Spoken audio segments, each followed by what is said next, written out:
Hey everyone, welcome to This Explainer. Okay, so today we are going on an absolutely incredible journey to the bottom of the world. Now, when you think of Antarctica, you probably picture this completely barren, desolate block of ice where absolutely nothing happens. Well, prepare to have that illusion completely shattered. Today we're going to peel back the freezing layers of this continent to reveal a highly dynamic, living ecosystem and a history that is absolutely going to blow your mind. Okay, let's dive into this. We've got 6 main things on our agenda today: secrets of the white blanket, the past and discovery, world beneath the ice, Antarctica's unique life, the world's biggest laboratory, and finally, climate change and our future. Let's get right to it. So jumping into section 1, secrets of the white blanket, understanding the extremes. To really wrap our heads around this continent, we've got to talk about its staggering scale. Antarctica doesn't just break records, it completely redefines them. It's the coldest, driest, and highest continent on Earth, and its vastness is almost hard for the human brain to comprehend. 14.2 million square kilometers. To put that into perspective, that's roughly 4 times the size of India and 1.5 times the size of Europe. But it's not just the landmass that's huge, it's what sits on top of it. This colossal ice sheet is so incredibly thick that it actually holds over 70% of the entire Earth's fresh water. Imagine that. The vast majority of our planet's drinking water is locked away in a place where humans can't even naturally survive. And speaking of things being locked up in ice, we've got to talk about the cold. Minus 89.2 degrees Celsius. That is literally the lowest temperature ever recorded on the surface of our planet. I mean, we aren't just talking about needing a heavy winter coat here. In this kind of deep freeze, if you step outside and leave your skin exposed, it can freeze in literal minutes. But the cold doesn't just sit there, it's weaponized by the wind. Because the super high elevations of the ice sheet, freezing air just rushes down toward the coastlines, creating what scientists call katabatic winds. These terrifying winds can hit speeds of up to 320 kilometers per hour. For context, a Category 5 hurricane starts at around 250 kilometers per hour. In these winds, it is practically impossible for a human being to even stand upright. Surrounding this whole frozen fortress is the wild, chaotic Southern Ocean, which totally isolates Antarctica from the rest of the world. We've got massive features out there, like the Ross Sea, known for its colossal ice shelves, and the Weddell Sea, whose freezing, dense waters actually sink and generate deep ocean currents that regulate the climate for the entire planet. What's truly amazing, though, is that we are still discovering new extremes here. The Factorian Deep, which plunges over 7,200 meters below the surface, was only discovered in 2022. It is a completely active frontier of exploration. Which brings us to Section 2, the past and discovery, a history of jungles and explorers.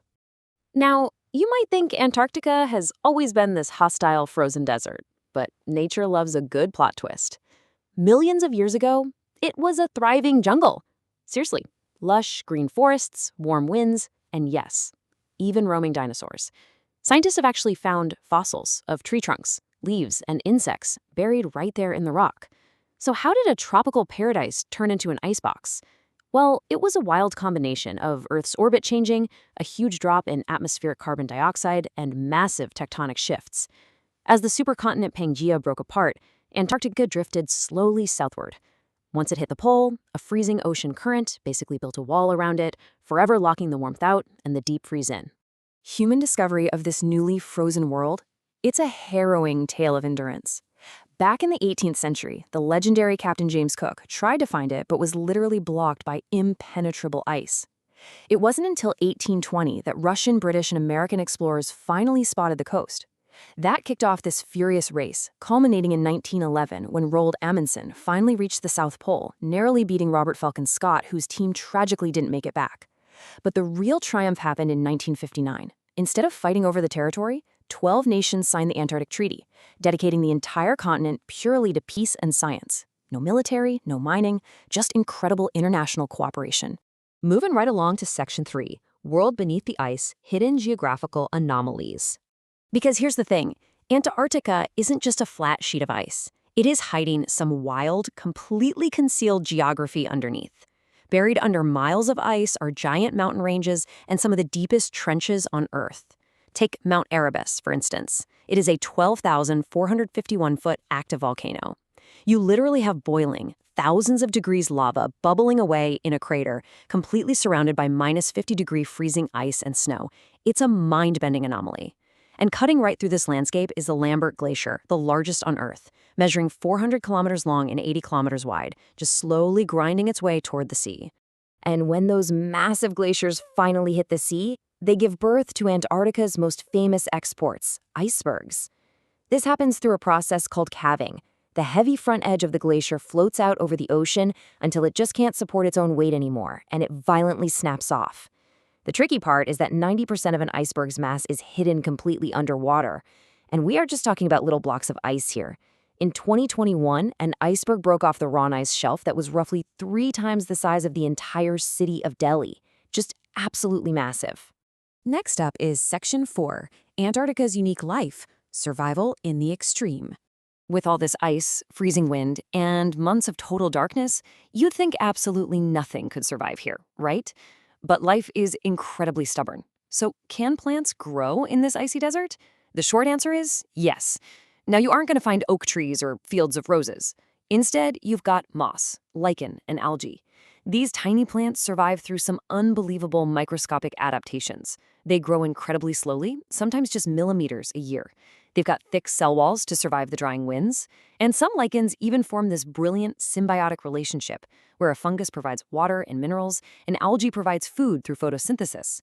They're basically the invisible pioneers of this frozen world. And out in the surrounding ocean, the food chain is this delicate balancing act that basically relies on one tiny creature, krill. These small, shrimp-like crustaceans make up 60% of the biomass down there, and they are the absolute foundation of the entire ecosystem. They eat the algae, and then practically everything else, the whales, the seals, the penguins, rely directly or indirectly on krill to survive. If that krill population drops, the whole system collapses. And speaking of penguins, we absolutely have to talk about the emperor penguin, because their survival story is one of the greatest feats of biological engineering and parental dedication on the planet. During the brutal pitch-black winter, the female goes out to the ocean to hunt, leaving the male behind. For 2 solid months, the male stands completely still in -60-degree hurricane-force winds, just balancing a single egg on his feet to keep it warm. It's this beautiful, staggering microstory of sacrifice that ensures their species keeps going. All right, Section 5, the world's biggest laboratory, decoding Earth's secrets. Today, the main struggle in Antarctica isn't just about pure survival anymore. It's about understanding our planet. This place is transformed from a blank spot on a map into a bustling, vital hub for global science.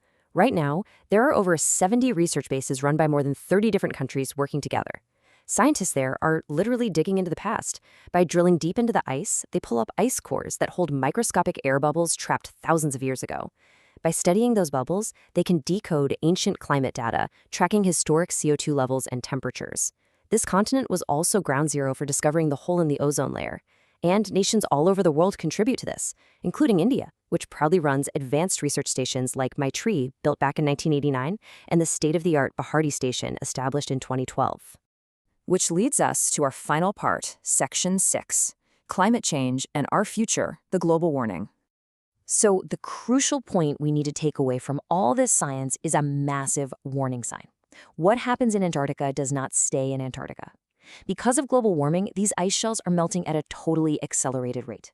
The Thwaites Glacier, which a lot of people call the Doomsday Glacier, is retreating incredibly fast right now. If all of Antarctica's ice were to melt, global sea levels would rise by a staggering 60 meters.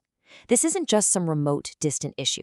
A rise like that would completely submerge major global cities: Mumbai, Calcutta, New York, Dhaka.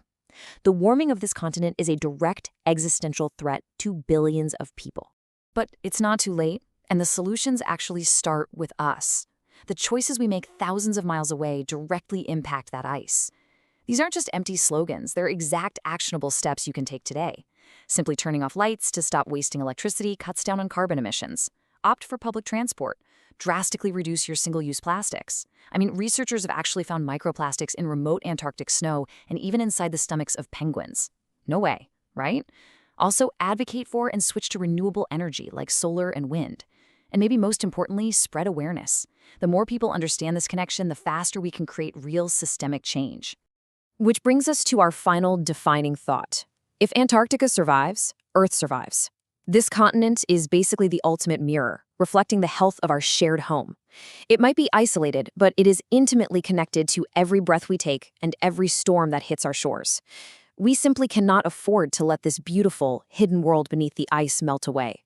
The knowledge is in our hands now, but the ultimate question is, what will you do to ensure it survives?